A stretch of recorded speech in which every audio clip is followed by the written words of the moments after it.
नमस्कार दोस्तों, जय हिंद जय भारत। आज इस वीडियो में मैं बताऊंगा आपको एटमॉस्फेरिक प्रेशर, गेज प्रेशर और एब्सोल्यूट प्रेशर के बारे में।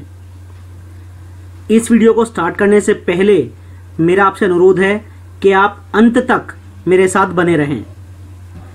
सबसे पहले अगर थोड़ा सा रिवीजन किया जाए तो नॉर्मली हम लोग पढ़ते आए हैं कि मैटर के 3 कॉमन फेज होते हैं और वो हैं सॉलिड, लिक्विड और गैसेस।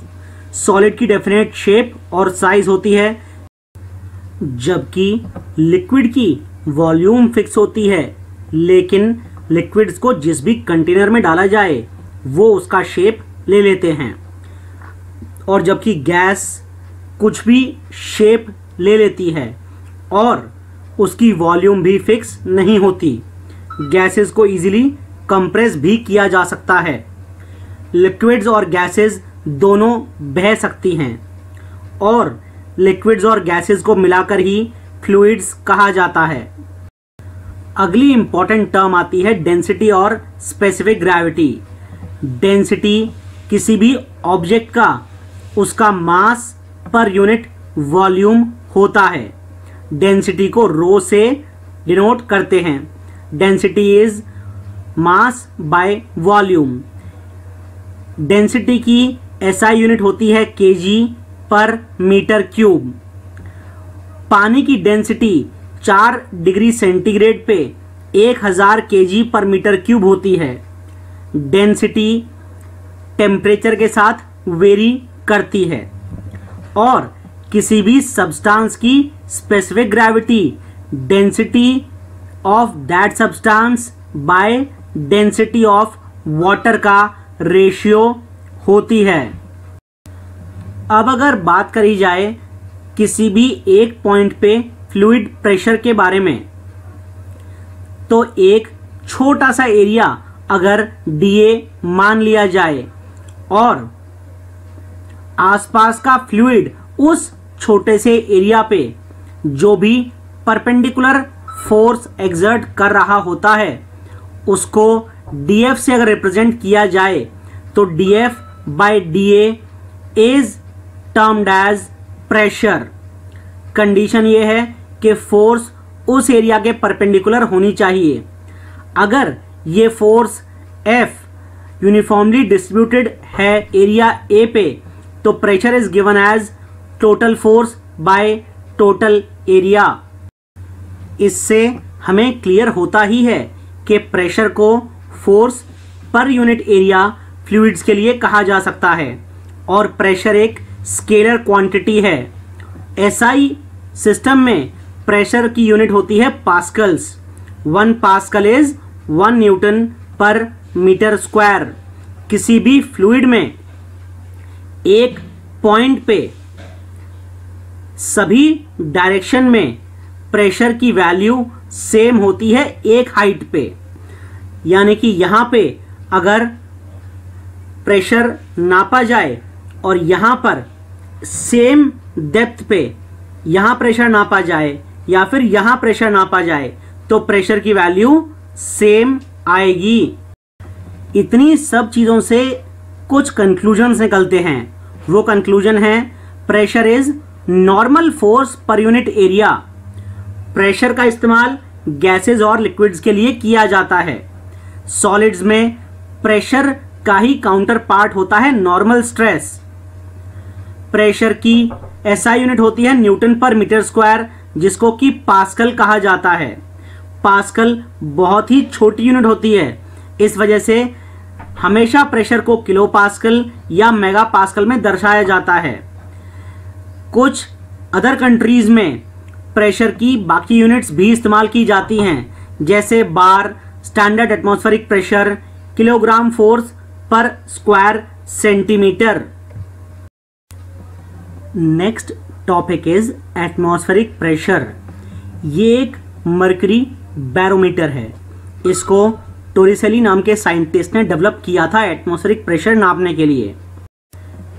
इस बैरोमीटर में ये जो हाइट ऑफ मर्करी है, this is equal to 1 atmospheric pressure at the surface level. इसीलिए प्रेशर को कई बार मिलीमीटर ऑफ मर्क्यूरी या फिर इंचेस ऑफ मर्क्यूरी में भी दर्शाया जाता है। 1 atmospheric pressure is equals to 101,325 pascals, approximately 10 to the power 5 pascal जिसको कहा जा सकता है, which is equals to 1 bar. Barometer को डेवलप करने के लिए सबसे पहले एक ट्यूब ले लीजिए जिसकी लंबाई 80 सेंटीमीटर से ज़्यादा हो। उसके बाद उस ट्यूब में पूरी मरकरी भर दीजिए और उसके ऊपर उल्टा करके किसी भी पैन को या फिर बाउल को रख दीजिए। जैसे ही आप इस ट्यूब को उल्टा करेंगे तो यहाँ पर एटमॉस्फेरिक प्रेशर लगेगा और जैसे ही यहाँ पर एटमॉस्फेरिक प्रेशर लगेगा यहाँ पर से मरकरी थोड़ा सा नीचे आ जाएगी। ये जो मरकरी की हाइट होगी, this will give you the value of pressure at the same level. Normally atmospheric pressure को 76 सेंटीमीटर या फिर 760 मिलीमीटर ऑफ मरकरी से भी दर्शाया जाता है। अब अगर बात करी जाए एटमॉस्फेरिक प्रेशर, गेज प्रेशर और एब्सोल्यूट प्रेशर के बारे में, तो सबसे पहली चीज, जब भी कभी हम प्रेशर नापते हैं तब हम उसे एटमॉस्फेरिक प्रेशर के रेफरेंस से नापते हैं, ना कि एब्सोल्यूट वैक्यूम के रेफरेंस से। इस एक डायग्राम को आप दो पार्ट्स में विभाजित कर लीजिए। ये वाला केस, इस केस में गेज प्रेशर पॉजिटिव है, यानी अगर ये एब्सोल्यूट 0 प्रेशर है, एटमॉस्फेरिक प्रेशर यहां तक आएगा। ये एटमॉस्फेरिक प्रेशर की लाइन है। अगर गेज प्रेशर की वैल्यू इतनी आती है तो total pressure will be this much, यानी कि ये अगर एटमॉस्फेरिक प्रेशर है और ये गेज प्रेशर की पॉजिटिव वैल्यू आई तो total absolute pressure will be atmospheric pressure plus gauge pressure. दूसरे पार्ट में अगर मैं कहूं कि मेरे प्रेशर की वैल्यू माइनस आ रही है, इसका मतलब ये नहीं होता कि एब्सोल्यूट वैक्यूम के भी नीचे प्रेशर की वैल्यू है। इसका मतलब है एटमॉस्फेरिक प्रेशर से नीचे प्रेशर की वैल्यू है। इसीलिए प्रेशर गेज ने नेगेटिव वैल्यू दर्शाई है। इस केस में एब्सोल्यूट प्रेशर की वैल्यू होगी atmospheric pressure minus negative gauge pressure और वैक्यूम प्रेशर। इस डायग्राम से अब आपको क्लियर हो ही गया होगा कि अगर नेगेटिव गेज प्रेशर कहा जाए, इसका मतलब एब्सोल्यूट 0 के नीचे प्रेशर नहीं होता है। इसका मतलब है एटमॉस्फेरिक प्रेशर के नीचे है प्रेशर आपका। इसी चीज को समझने के लिए एक क्वेश्चन मेरे एंड से, find the value of absolute pressure for following cases. First one is gauge pressure is 101,325 pascals. Second is gauge pressure is minus 101,325 pascals. Third is gauge pressure is 0 pascals. Find the value of absolute pressure in all the units of pressure. इस question को अगर आप यहां से basic concept लेके solve करना शुरू करेंगे तो बहुत ही आसानी से आप इस क्वेश्चन के तीनों पार्ट के आंसर दे पाएंगे। और दूसरी चीज, यहां से अगर आप रिलेशन निकालेंगे तो आप बहुत अच्छे से वेरियस यूनिट्स ऑफ प्रेशर में इनके आंसर्स दे पाएंगे।